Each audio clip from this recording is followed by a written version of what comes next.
very soon. So in this session also we have two talks.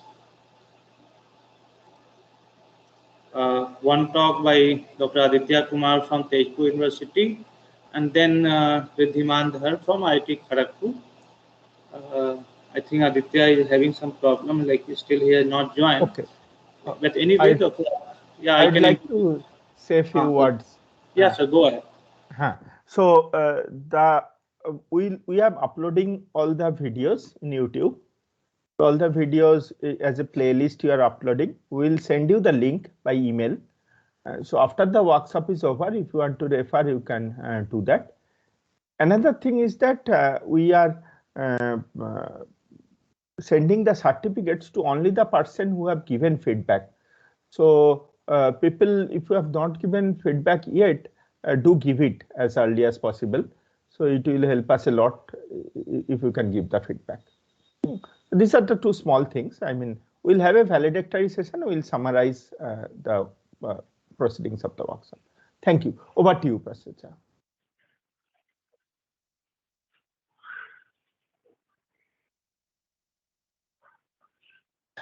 Thank you, sir, for yeah. I think Aditya has come. So information regarding that validatory session and certificates. So students who will join in the later on also, we will try to make it again. So just to introduce the speaker for this first speaker for this session, Dr. Aditya has done PhD from Indian Institute of Sciences, Bangalore, from the Department Molecular Biophysics. And like after that, he has joined Tezpur University as a faculty. So like we are in the same department. So like Dr. Aditya works on the genomics related. Like at the morning we had a talk from proteomics. Now the application for HPC and another part genomics. And instead of taking long time, because it's already I think time is. So he will be talking advances in genomics with HPC.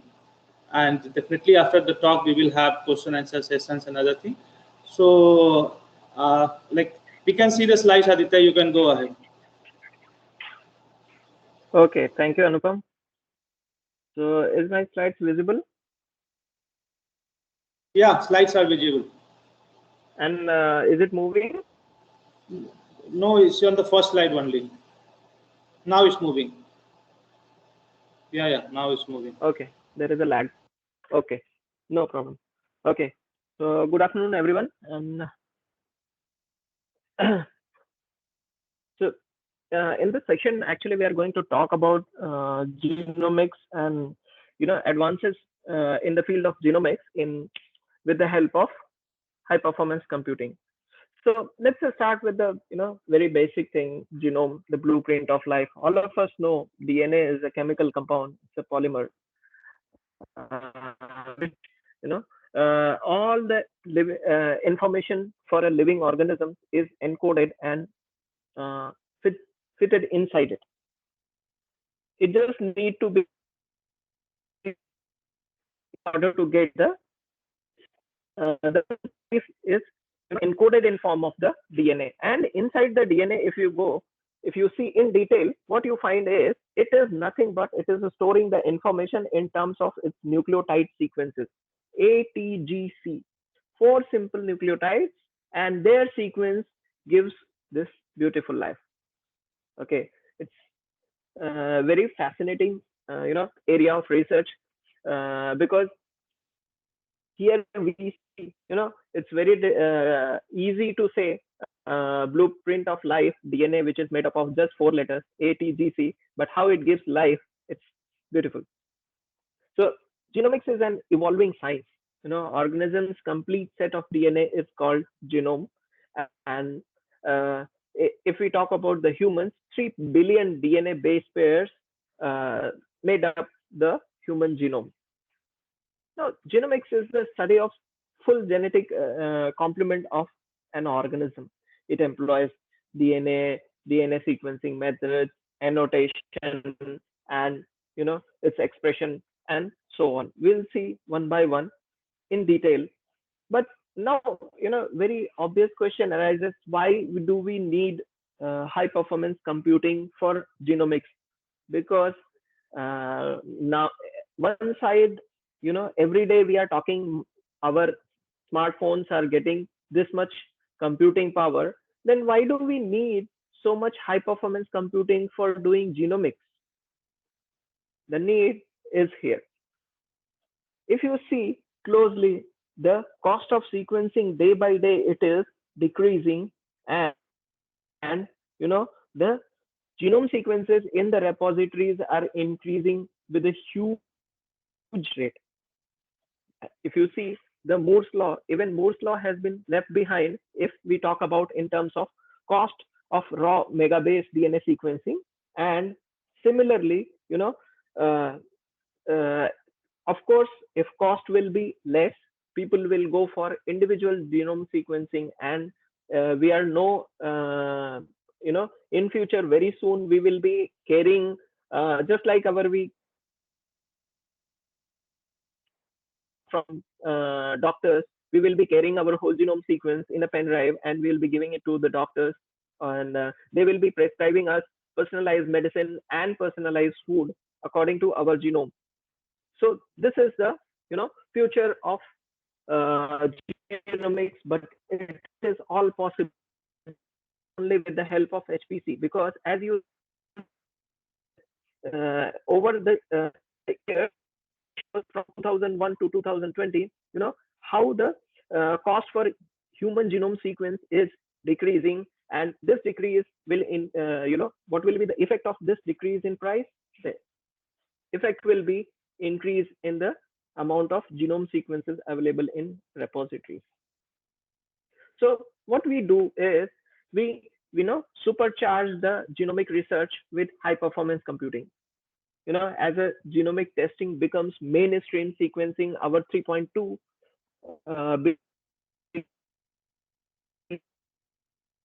is crucial for identifying, and with help of this you can predict the diseases, like what kind of diseases you can get in future, or in upcoming time. And if you will be knowing for them, of course you will take precautions for them, and you will be ready for that.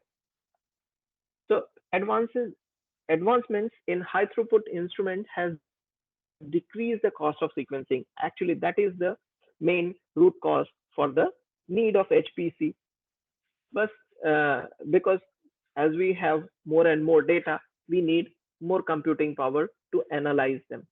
So what we do in HPC is we leverage the GPUs and power of CPUs to accelerate this analysis, and which can vastly decrease the runtime, and it decreases the cost also, because computing cost is also another factor where you cannot rely on small computers for running long time. Instead of it, you can finish your work within few hours on high performance computing.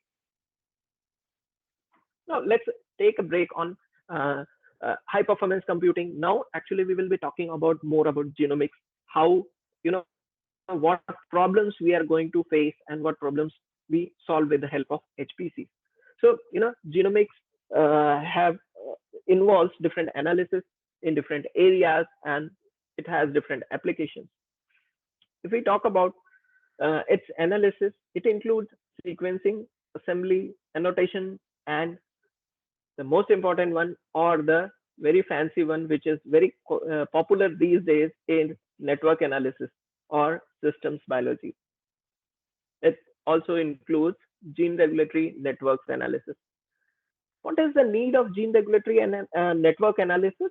It is important because in E. coli genome, 4,000 genes are there, but once you change one condition, you make a change in its living temperature, you make it 35 degrees to 40 degrees, all you will see is difference in gene expression. Some genes will be highly expressed and some genes will be lowly expressed.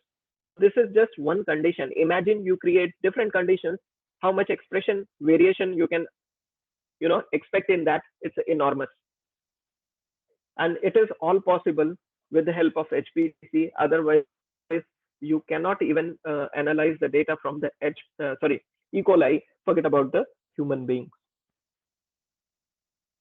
Anyways, we'll see them one by one. Now coming to the research areas which involves in genomics is functional genomics, structural genomics, epigenomics, and metagenomics. Now, what about studying all these areas, including all those analysis?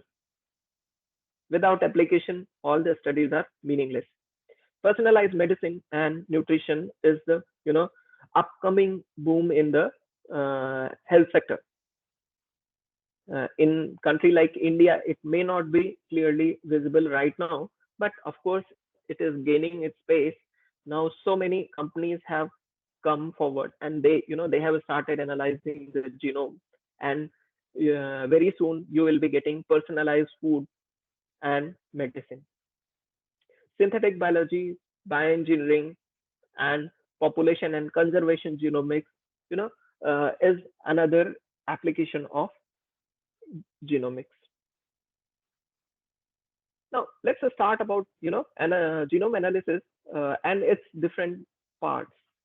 So it starts with simple genome sequencing. Sequencing of genome of whether it is a E. coli or 3.2 billion genome size of human genome. It involves breaking of the DNA sequences into smaller pieces and then sequencing them. And if you ask me roughly what is the meaning of sequencing, actually what we are interested in knowing the order of nucleotides. A, T, G, in what order they are present on the chromosome. That is the DNA sequence. So basically in DNA sequence, what we do is we get the nucleotide sequences. Now what? You got so many fragments of DNA sequences. Are they meaningful? No, actually they are kind of meaningless because they are in fragments. Without joining them, you cannot get much of the information. So what we do is the next step is genome assembly.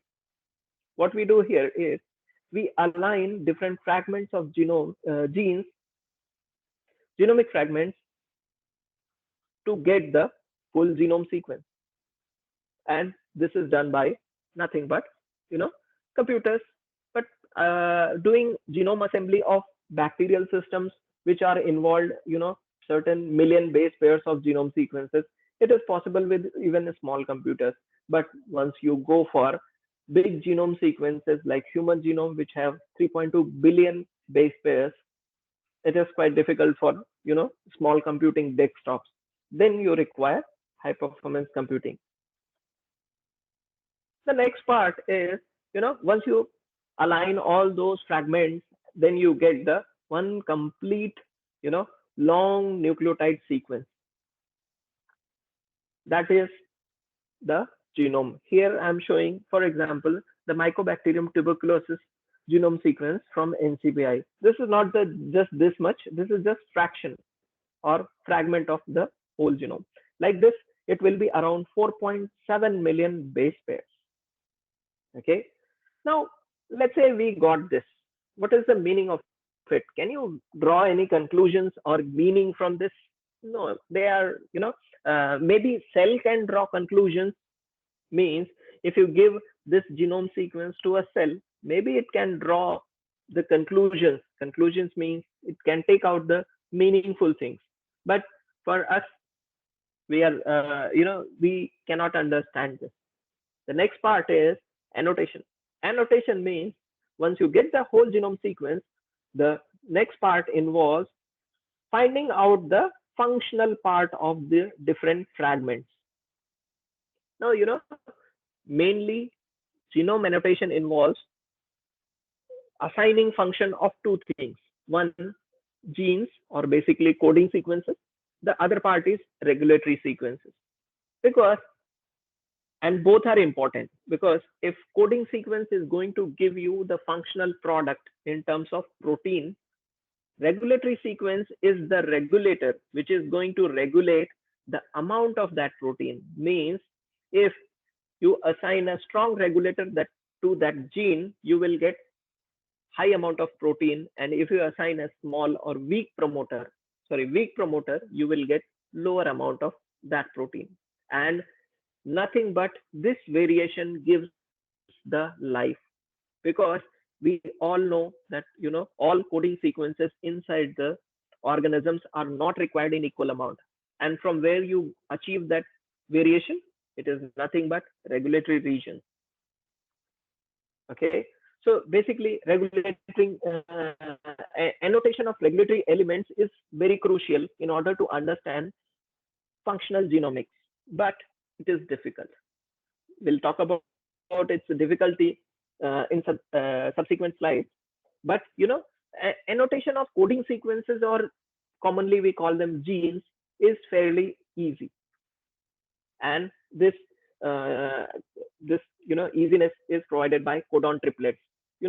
All of us know that genes are made up of codon triplets.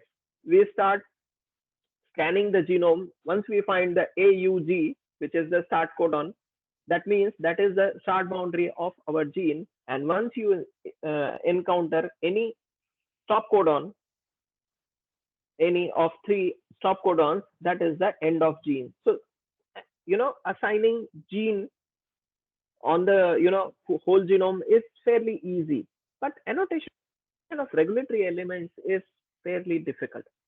It's kind of extremely difficult, not fairly, it's extremely difficult. But before we jump into gene regulation, let me give you some idea about its difficulty. The difficulty is gene regulation is spatiotemporal in nature. What does that mean? The meaning is, if you see the different stages of this plant, it starts from the seed, and here is at the end you are getting the flower. You see, it started from a small seed and it started growing at different timeline.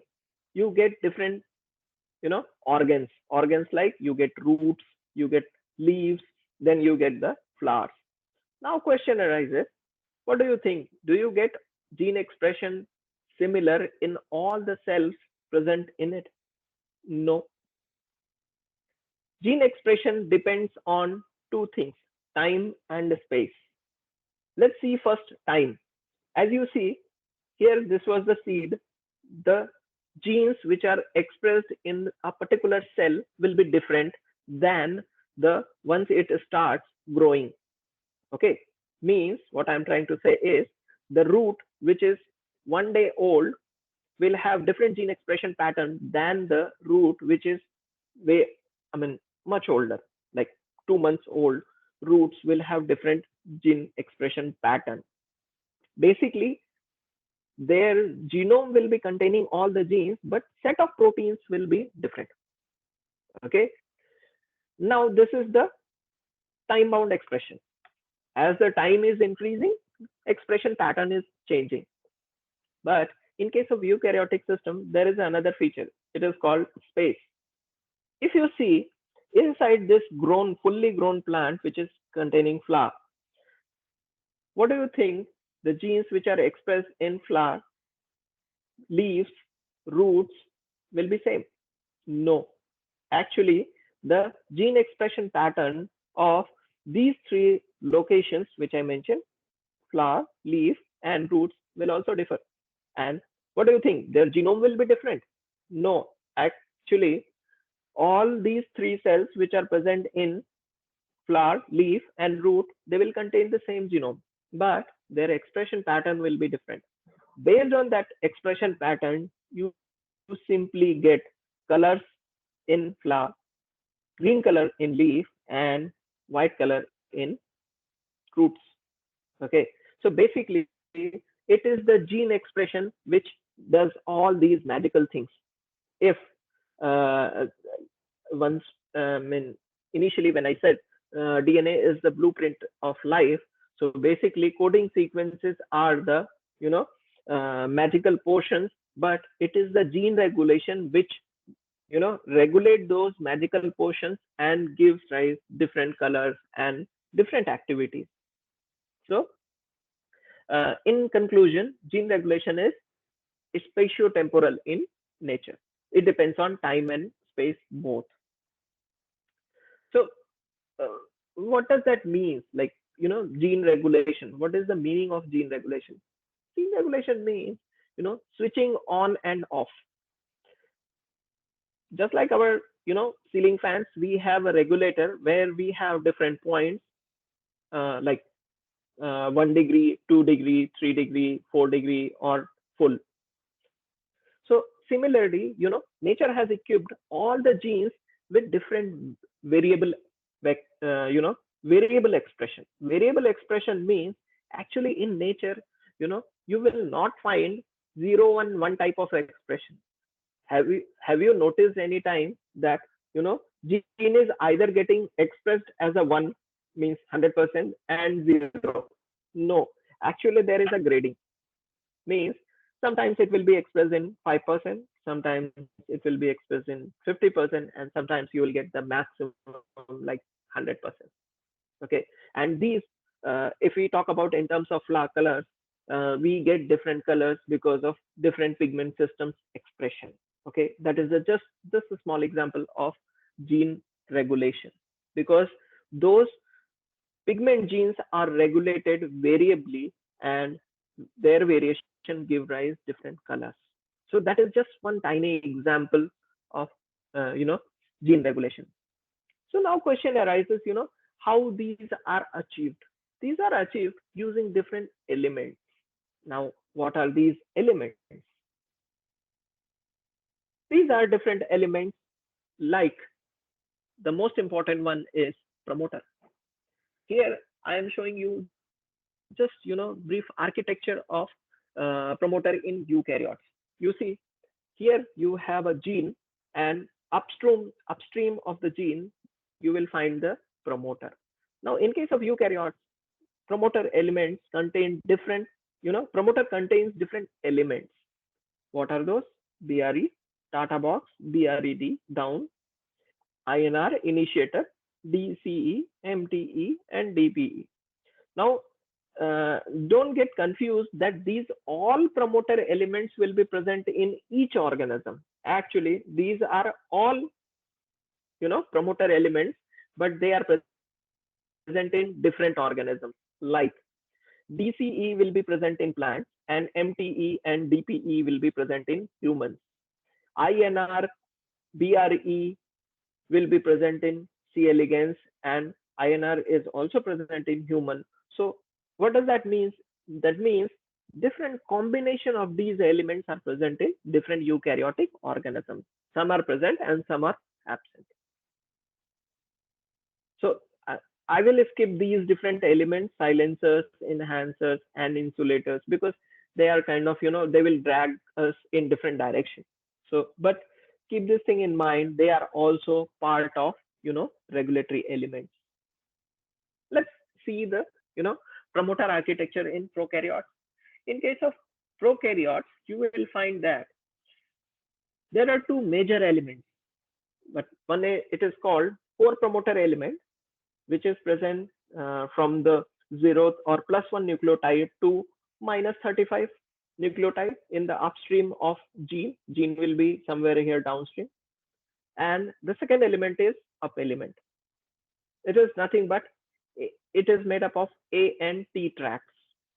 Now, how do you define, these elements? Till now, I talked so much about INR element, BRE element, MTE element, DPE element. How do you define these elements? The definition comes from, very early, around 1975. Pribnov defined the very first promoter element, which is -10 element of prokaryotes. This is also referred as a Pribnov box. Okay, -10 element, which is made up of TA, TA, AT. Now, Pribnov gave this, -10 element definition, that at -10 position in promoters, TA, TA, AT will be present based on analyzing certain, around 20-25 strong promoters. But later on, what it was generalized that all promoters will be containing TA, TA, AT, but actually it is not. Promoter sequences are degenerate in nature. I'll show you in subsequent slide. But before that, not only -10 element is present, extended -10 element, -35 element is also present in the upstream, which are nothing but part of the core promoter element. So basically, these are the magical elements which control the regulation of downstream gene. Now, as I said just few minutes back, that promoter elements are degenerate in nature. Degeneration means it is not necessary that one particular position, one nucleotide is going to be present. It can have different nucleotides also. Like if you see here, if you see the degeneracy of TA, TA, AT, you will see that TA at first two positions is very strong, but next T is very weak. That means at this position or third position, any nucleotide can be present. Okay, any nucleotide means other nucleotides can also be present, and they will also act like promoter. Now this creates problem. If you start, saying that, okay, here any nucleotide can come and subsequently TAA, any nucleotide can come, then this creates problem. This creates problem means you cannot predict on the whole genome, because if you don't know what nucleotide will be there, you will be confused. You cannot annotate or find out the promoter sequences. So this is called this is classical problem of promoter sequences, and this is called degeneracy of the promoter sequences. And it creates problem between the different sigma factors that they share. Like if you see sigma 70 and sigma 38 share 805 promoter, means 805 promoters can be recognized by sigma 70 also and sigma 38 in case of E. coli. Sigma factors are the basically identifier proteins which identify the promoter sequences. I will not go too much in RNA polymerase systems, because that will distract us from the main agenda.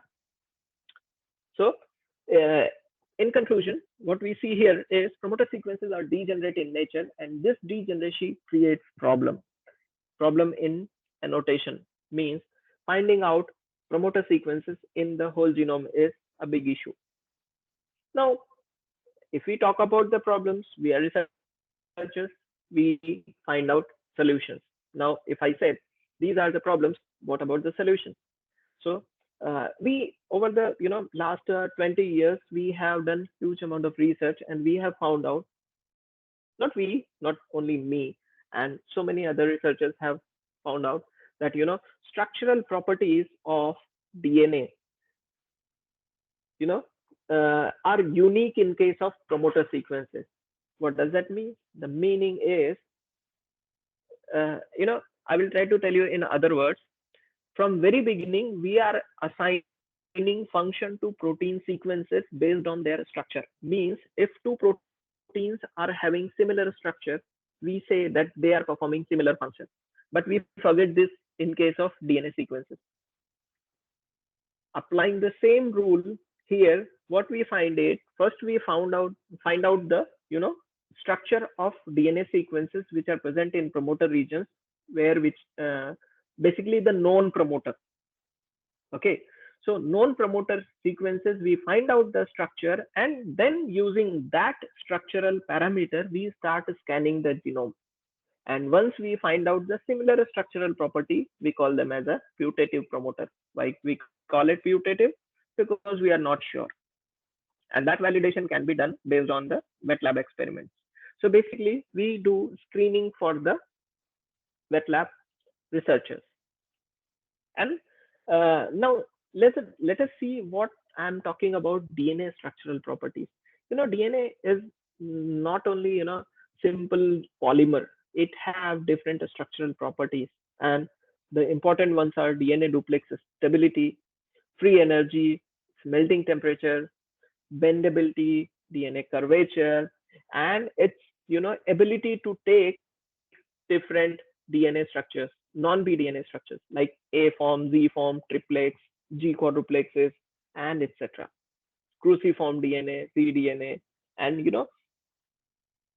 over the last so many years of research, people have found out that these different non-B DNA forms of non-BDNA structures are rich in case of regulatory regions. Basically, they function like a switch.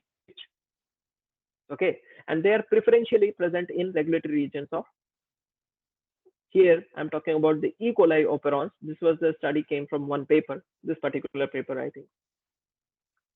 So most importantly, these features are present in regulatory regions of organisms from all domains of life. Means these structural properties have been studied in case of E. coli, yeast, archaea, human, plants, and basically all domains of life it have been studied.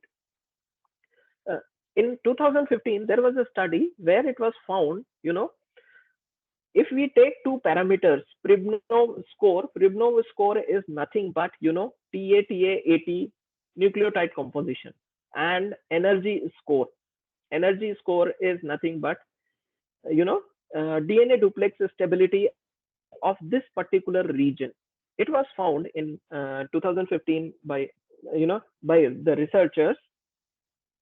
Actually, both are important. If you do not have adequate Pribnov score and the free energy score, it will not be a functional promoter. It can be abortive promoter. You see here, Pribnov score is sufficient, 4.006, but energy is less. Energy score is less than 1.216. You see, what is the output of this promoter sequence? It is abortive promoter. And this, where you have low Pribnov score and fairly high energy score, this is a non-promoter. So what it says, adequate structural context is essential for complete assembly of RNA polymerase complex, to perform its function. And what is that function? Nothing but transcription initiation. So basically, for performing the promoter activity, it has to have energy score and the nucleotide sequence score. Now, as I said, people are studying genomics in terms of DNA structural properties. I think way back, it started around in 2000, almost 2000. So it's almost 21 years. And people have found that DNA structural properties are not only, associated with the gene regulation, it is also associated with the gene expression. I will also show you some, interesting work which we have done on it in subsequent slides. Now, question arises, what type of DNA structural property we are talking about? The one side I said, DNA have different structural properties like DNA duplex, stability, bendability, and curvature. Now, how do you study them? In case of proteins, you have different measures, but in case of DNA, we have different DNA structural parameters. You don't have to worry about these, but most of you have read about these DNA structural properties. These are propeller twist, shear, buckle, shift, tilt, roll, twist. Okay, so basically using these properties, DNA structural properties, we study the promoter architecture, or basically the promoter structure. Now question arises, how do you study them? It's simple. What we do is, we have different structural properties, parameters, stability, bendability, curvature. We have basically different tables. Using these tables, we take the DNA sequence and we create profiles. Profiles is nothing but, numerical computation of these ATGC sequences. Okay, so once you transform these sequences into numerical profile, what you get is, somewhere you will get the peak, somewhere you will get the downward peak or trough. Okay, so where do you get, where there will be a certain position where you get the peak. Here I'm talking about the DNA duplex stability. You can see here, in this much long DNA sequence, stability is quite low in particular this region, and this is special for the promoter. This, can be putative promoter. So similarly, what we do is, we scan the whole genome sequence, and wherever we find the low stable regions, we call them as a promoter sequence. This is nothing but the how do we calculate the energy parameters and all.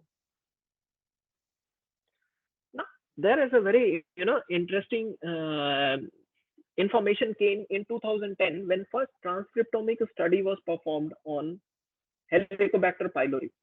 It was the first genome sequence on which transcriptomics or RNA sequencing was performed. It gave very novel information.